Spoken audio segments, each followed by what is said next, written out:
Good morning, everyone. Today, as we are commemorating the 56th anniversary of the Tibetan National Uprising Day, we have among us our distinguished guest, Mr. Kedo Ogasang, representative of His Holiness the Dalai Lama, based in Washington, D.C. Mr. Chris Worthington, Council Member, City of Berkeley. Ms. Gail McLaughlin, Council Member, City of Richmond. And our two new friends, Mr. Gabriel Quinto, Council Member, City of El Cerrito, and Jonathan Gus, representative of Congresswoman Barbara Lee. All of you have made a huge effort to join us. So on behalf of the board members of the Tank, we are deeply appreciative and thankful and offer you all our most grateful welcome.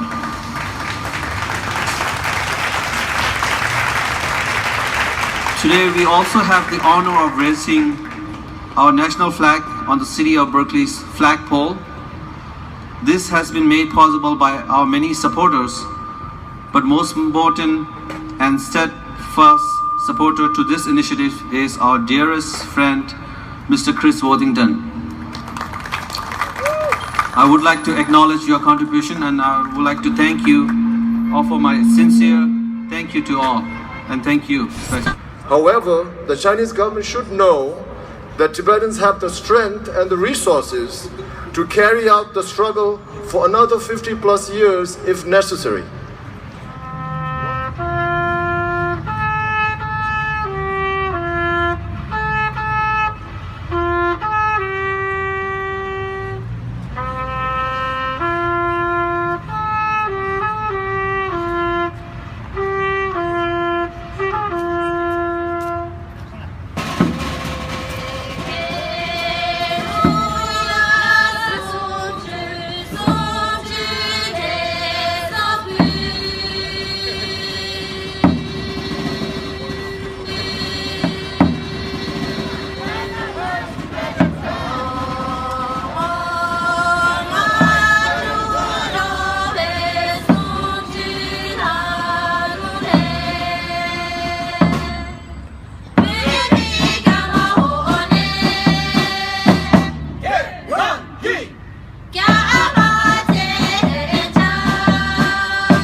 And I just want to say it's an honor to be part of this demonstration to honor the resistance and the spirit that has come for all these 56 years for the Tibetan community, both within Tibet and exile.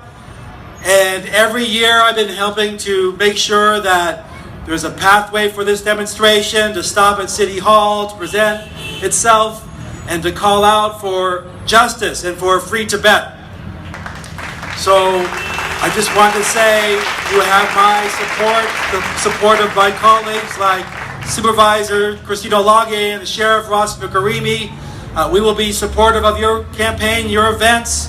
I believe Congresswoman Nancy Pelosi is also coming as well, and it is not forgotten. And we will fight with you to make sure your voice is heard, calling for justice.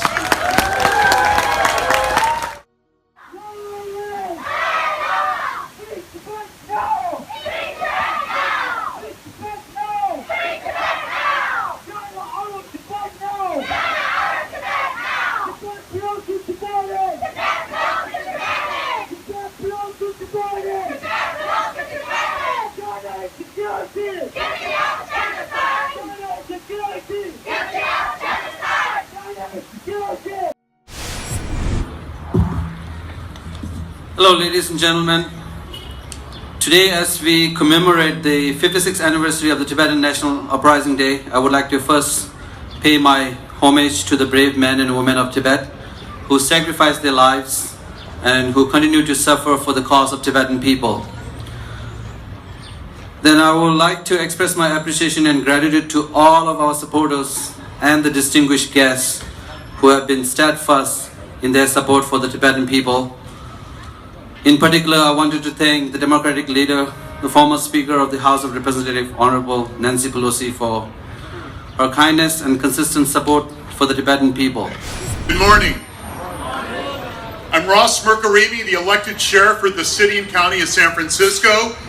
It is an honor and privilege to be with you here today in commemorating the events of 1959 and the brutal genocide that has occurred since 1959 for the people of Tibet. As sheriff, I am here in solidarity with you and the people of Tibet. Human rights in Tibet! Human rights in Tibet! Human rights in Tibet!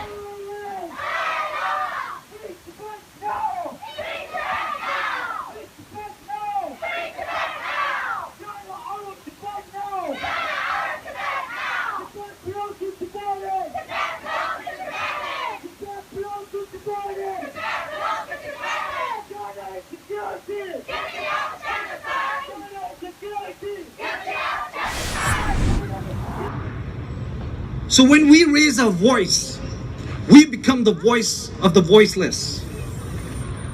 Tibetans in Tibet are expecting that from us. It's the least we can do. It's the very least. Come out, speak for them.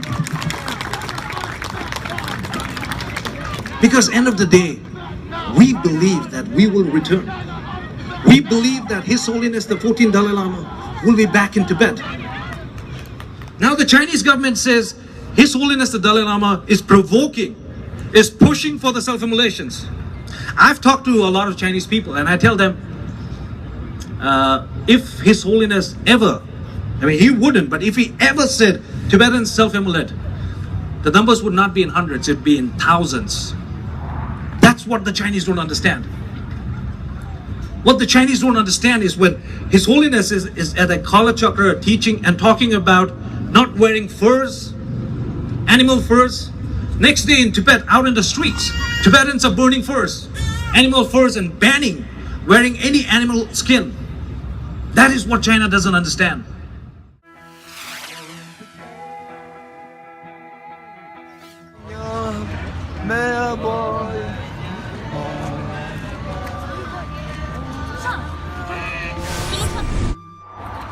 The city of Berkeley has been flying the Tibetan flag on March 10th since 1996. And it is a simple but strong statement of the city of Berkeley's support for the Tibetan people and the Tibetan cause. The religious repression and political persecution that has been epidemic in the Tibetan region, has raised serious concerns about human rights, environmental degradation, and just mistreatment of the Tibetan people. So I think the city of Berkeley is taking this very simple gesture to show support and solidarity, to try to help educate people that this cause, what this cause is and why it is important, and to give support and encouragement to the Tibetan people. We want freedom! We want freedom!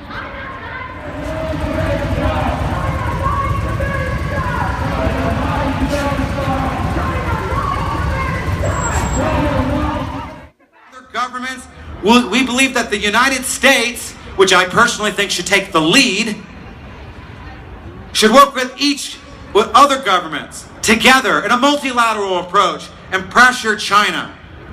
The U.S. can improve the situation for Tibetans in Tibet by standing in 100% support of His Holiness the Dalai Lama when he said that Tibetans ultimately must decide their own future. China out of Tibet now! China out of Tibet now! China out of Tibet now! China out of Tibet! China lies! Tibetans die! China lies! Tibetans die! China lies! Tibetans die! Yes to the Tibetan way, yes to the non-violent way, and a definite no to the ISIS and Boko Harams of this world. Tibet and Tibetans will prevail. Tibetans will prevail because we have truth on our side. We have something that no one else has. We have His Holiness the 14th Dalai Lama, who is Gandhi, Dr. Mandela, and Dr. King rolled into one.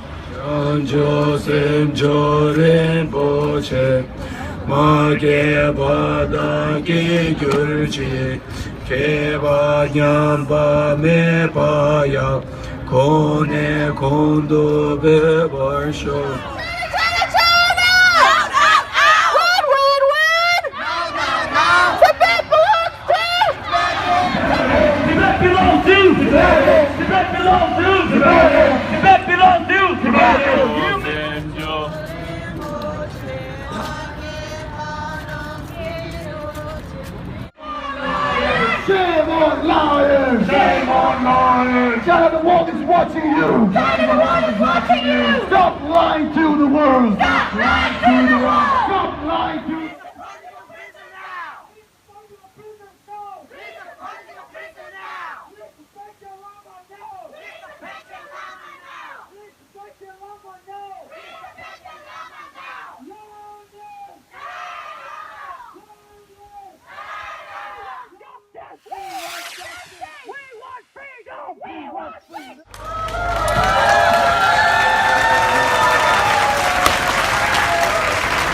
I am pleased and honored to introduce our chief guest.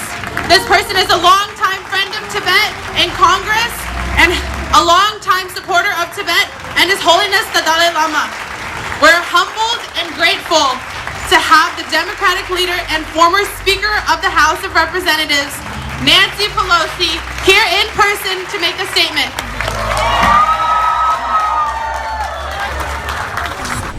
We will continue standing up and speaking out until Tibetans can enjoy religious, political, and cultural freedom.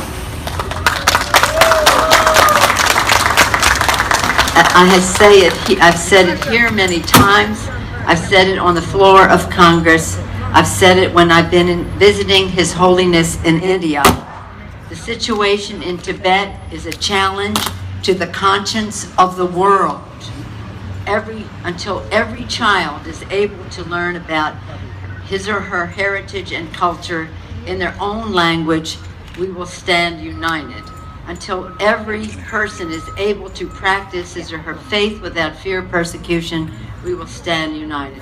Until possessing a photograph of His Holiness the Dalai Lama is no longer used as an excuse to imprison the faithful, we will stand united. Until His Holiness is allowed to return to his homeland, we will stand united. Nonetheless, shining a bright light on the injustice that is happening in Tibet to the point that people have engaged in self-immolations, and your sign is right. China is responsible. So as His Holiness takes the peaceful path, it is really important for others of us to make sure that the world does not forget what is happening there. And I'm so glad to be with you today to call attention to what is happening. Reading your signs Tibet, long live the Dalai Lama. Let us end on that happy note. Tibet belongs to Tibetans. Long live the Dalai Lama. Thank you all very much. Thank you, thank you, thank you. Pögi chudu lega chaydi pömi changma gi lengere michi gi lenge mare nga kyonya mu dugi ngareng ni kyombe shukche sigago. What you all just saw here today is a political theater drama that we've organized, but this is the reality inside Tibet. This is happening every single day, each and every time a Tibetan takes out the Tibetan flag. Each and every time a Tibetan resists against the Chinese government, they are risking their lives. They're risking the lives of themselves and their families. And it is our responsibility as Tibetans in exile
Cho đến trước kiến